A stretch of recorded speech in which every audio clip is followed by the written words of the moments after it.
ay hindi po nag-re-rekisa ng dokumento kung talagang matibay po ang kanilang pinanghawakan. Ito po ay katangahan na lamang ito. Kaya kayo po, pagdating po sa mga lupa, ay meron naman po kaming mga contact number na pwede kayo makipag-coordinate sa Rima Foundation ng Bayan at sila po ang maaaring magbigay po ng mabuting mga dokumento at legal pa na wala po kayong magiging legalik po sa inyong binabayaran. Okay. Iwanan po natin po yung sinasabi po na yung tungkol sa lupa na ng Quezon City na binibenta ng isang district engineer pagkat hindi po naibigay ang pangalan ng engineer na yan at saka yung pangalan po ng tao na nag-text sa akin ay pasinsyahan po tayo dahil hindi po natin pinapatulan po ang ganyang pangyayari. Tita rin baka kuting para naman tayo tayo sinusunod po natin ang mga oras ito. Maski ano po gawin natin, wala po tayong tuloy-tuloy po ang ating programa. Hindi po natin ito titigilan pagkat alang-alang po sa Rima Foundation, pinagduduldulan po namin na ang hangad po ng ating presidente na si Marilo Balwarte Estrada ay yung pong mga mahihirap po na kung saan po ay nakikita niyang hindi po makatao at hindi po makatarungan ang ginagawa ng sino man ang nag-interesa sa isang lugar ng kinaroonan ng mga squatters na ito.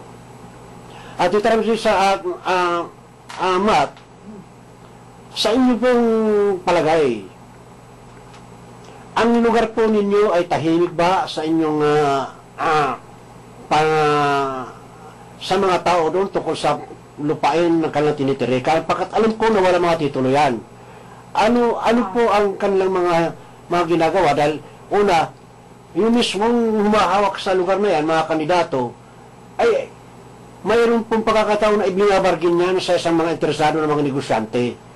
Ngayon, ang kinakailangan lamang dito ay matyagaan ninyong alamin na baka bukas makalawa ay mayroon na kayong order na kayo po ay dapat umalis na dyan. Ay, ang pinakamahirap kasi dito, isinasama po nila yung husgado. Bagamat hindi dapat isama sa husgado, pagkat alam mismo ng ating bansa na hindi po pagmamayari ng ating gobyerno ang mga lupang ito. Kaya po yung interesado po magtanong ay tumawag lang po kayo sa telepono 531-6774, 531-2660. Tumawag lang po kayo para sa inyong mga katanungan ay amin po sasagutin sa mga oras na ito. Ano ang palagay nyo yung sinasabi ko tungkol dito sa bandang Tondo ng Maynila? Yung mga taga-Tondo po, ay may mga lupa po sila na pag-aari na po yun ng NHA. Pero may napagawa na po nila yun ng titulo na pangalan nila. Opo. Ano ang naging basihan nila? At saan nanggaling yung sa ano po, NHA po? Kaya, ang OCT dapat ito pinagagalingan eh. Hindi mo obra kapag ito nag-recovery yung Rima Foundation ng Bayan ay tiyak na may kunting pag-uusapan dito sa Sigado. At ang maiipit dito yung mga may titulo. Pagkat dumastos itong mga ito eh. Ano po ang ating, ano sa palagay mo? Iyo bang inyong kinaroonan eh, mayroon kayong titulo? Opo, meron na po. Matagal na po kasi yun eh, nung mga mga 19, matatanda na kami doon po kami sa Tondo. Kundo ba? Kundo kayo? Pagkadating sa pagkakundo talagang may mga proseso kasi pagkakundo eh. Yun ay kwarto-kwarto lang naman yan eh. Hindi, meron din po may proseso. Tapos yung iba po mga paupahan. Kwarto-kwarto. Ano yung nagpapaupahan eh? NSA din po yun. Pero yung pong may-ari nung nasa pangalan nila, sila po ang... sila yung papaupa. Sa palagay nyo,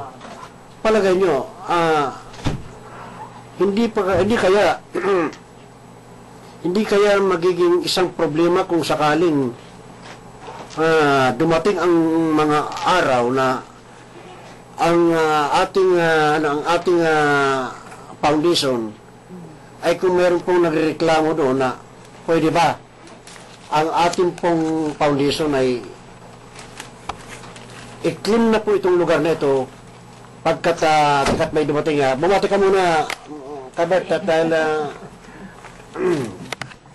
medyo pasensya na magandang umaga po sa lahat na nakikinig ng Rima Foundation. Pasensya na po, bigla lang ng lakas-lakas. Bumaha na sa labas. Kaya ako nabigla.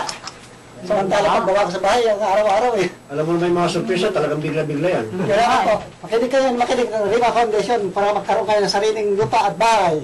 Ayun, salamat naman. At ang oras po natin ay 20 minuto ang nakalipas sa alas 12 ng tanghali. Tayo po yung station break muna tayo. Nakakahing line mo.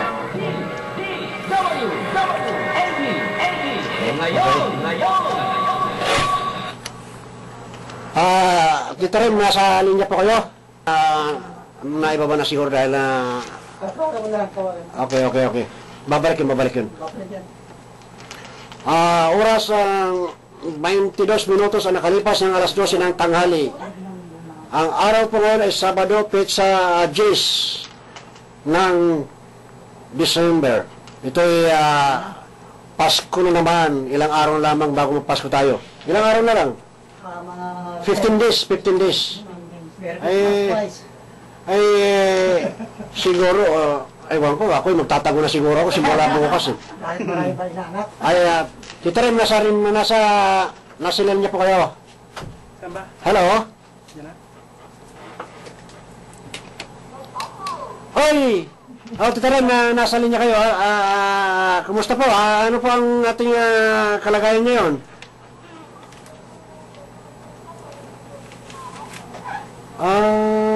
Ay maganda yun.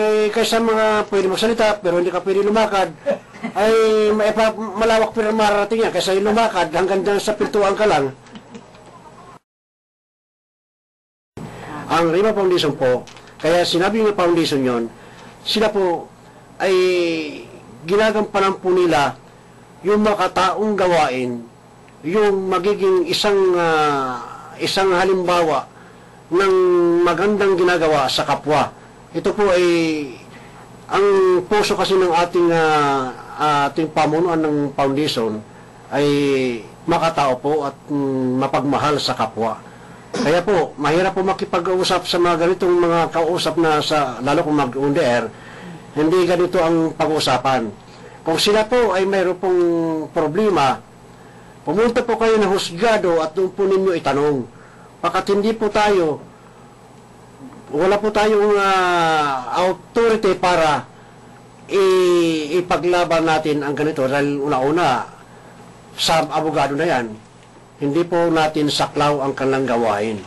Kaya po, yung taga-Rima po, madam, pwede bang, kung nakikinig po kayo, ay pwede bang tumawag po kayo dito para sa kaalaman po ng ating mga caller po dito sa stasyon, dahil mayroon po nagtatanong na hindi po namin pwedeng sabihin pagkat may pag-iingat po ang aming ginagampanan po dito alang-alang po sa kapakanan ng Rima Foundation. Tumawag po kayo sa telepono 531-6774. Ulitin ko po, 531-6774. Antayin ko po ang tawag ninyo dahil mayroon po akong kunting bagay na pwede kong sabihin po at paabot po sa inyo. Maraming po salamat, Madam Balwarte Estrada. Kabert, baka mayroon ka sabihin. Ito, Fidel, kagaya nung isang araw, may pulpatid din sa akin na ito ay taga-Pateros. Mari siguro na-text ito sa iyo kung matulungan natin, di ba? Oo, na-text mo sa akin. So, ang ganyan daw ang problema nila. Taga-Pateros siya ay nakatayo sa government property daw, government land yun. Almost 30 years na yata nagtayo doon. Gumigimbag sa kanya. Nung bandang itong mga taon na ito, nakaraan, meron na nagdepanda sa kanila dahil nagpatitulan daw yung lote nila. Sino naman yun? Sino naman yung... yung rin, hindi ko rin pwede banggitin sa yung pangalan nung mag-aagaw sa pwesto nila dahil rin natin rin na kausap na gusto yung mga tao. Okay. Sa akin isang tao. Mga ilang tao ba sila ron? 4 na bahay yata yung pinatituhan. Mga ilang hektarya lupa? di lang nila nasabi sa akin, basta yun lang, lapit lang nila sa akin kung ano daw may tutulong natin sa akin. Kaya sabi ko sa kanila, ma'am, pinapaliwanag ko sa kanila, should be na mag-member muna kayo para sa ganun, tuloy-tuloy ang tulong ng foundation sa inyo. Eh, sabi nga na, sige po, sabi ng ating mga kasama doon para sa baka susunod na rin, baka pupunta sila rito para magkain sila na reklamo. Okay.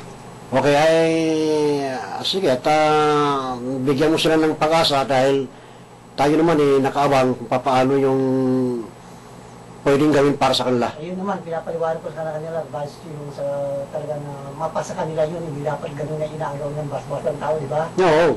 Lalo na, government property. Yung nagulat nga kung paano yung napatitulan yan, sabi nga nila. Ako katagulat rin yan, sabi ko. Kailangan talagang...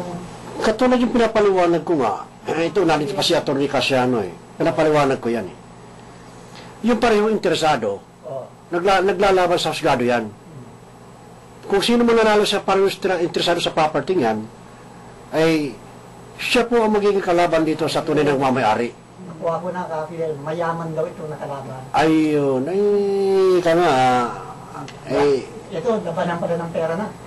May pera. Dahil tayo naman kahit walang pera, basta totoo lang ating papeles, hindi naman ang husgado dito sa pera tumitingin Alam mo, halos maiyak siya na magsusubok sa akin, yung matanda na rin mga kaedad ko na rin ng babae yung sentimental value ng bahay niya siguro inalay sa tagal. Nahabol, oo. Sa tagal na nakatira doon, kung bakit ginanong-ganyan lang siya isang taon na palibasa. Pero may kilala siguro sila sa mga husgado, sa may pera. Alam mo, hindi natin masasabi na sa katagalan ng kanyang paninirahan sa lugar na yan, isa na sa matibay ng kanyang pinakapundasyon na siya na pamamayari. Bakit napabayaan nila nung araw dapat may titulo, may papel silang hinawakan? Wala pa nagpapaliwanag sa kanila, sir, na ganito. Talagang meron tayong foundation na pwede tumulong sa kanila. Kaya nung sinabi ko, sige nga, sabi ba sa kasama namin para kung ano may tulong sa amin, talaga tutulungan na namin. Pero yun ang layunin na ang foundation. Okay. Lahat naman ng mga pangyayari niyan ay nasa Rima Foundation ng office, ay doon po, ay tutugunan po kayo kung ano man ang inyong mga hinaing pagdating sa mga bagay na ito. Ang Rima Foundation po, para po, paabot natin sa kaalaman ng ating mga miyembro ng Rima, ay hindi po tayo nangangalap ng kaaway. Ang ating pong ginagampanan po rito ay yung matiwasay lang po na gawain para naman masabi na yung rimang ito ay hindi balasubas. Naglilingkod po ito para sa mga maralita. Hindi po ito para sa bayan. Kung para sa bayan ito, ibig sabihin, hindi po magiging isang foundation kung bayan ang inyong paglilingkuran. Pagdating sa sinasabi ng maralita, ay saklaw po ito ng foundation. Kung kayo po ay yung tumawag kanina, kung ano po ang inyong inaakala sa inyong sinasabi, kung kayo po ay nakakarekta sa inyong kaalaman na kayo po ay batik nyo ang inyong pinagmumulan, sa mga tanong po ninyo, ay pwede namin sagutin yan, kaya lamang hindi po kami pinapaintulutang sumagot sa ganyan dahil lawyer to lawyer na po ito ang pag-usapan. Kung ako po sa inyo, idulog nyo po sa husgado yan, at kung ano man ang inyong sinasabi, doon yung isiwalat ang inyong nalalaman. Pagkat sasagutin din kayo ng legal, ng abogado, ng RIMA. Kung kayo po ay nakikinig sa mga oras na ito, yung tumawag kanina na si Mr. Concepcion. Dito po, kami po, dito sa estasyon, sinasabi lamang po namin kung ano po ang mga pinanggagalingan ng aming istorya, pagkat hindi po namin pwede sabihin yung hindi lumalapit sa amin. Yung lumalapit po, bahala na po kayong magrekisa kung ano pinag-uusapan namin sa estasyon na ito, pagkat hindi po kami ang humaharap sa husgado. Kung ako sa inyo, kung mayroon po kayong hindi nagugustuhan, pumunta po kayo ng husgado. Kung yung tawag mo ngayon sa akin, ay doon mo pag-aksaya mo ng panahon sa husgado, kung ikaw ay taong may nalalaman sa inyong ginagawa.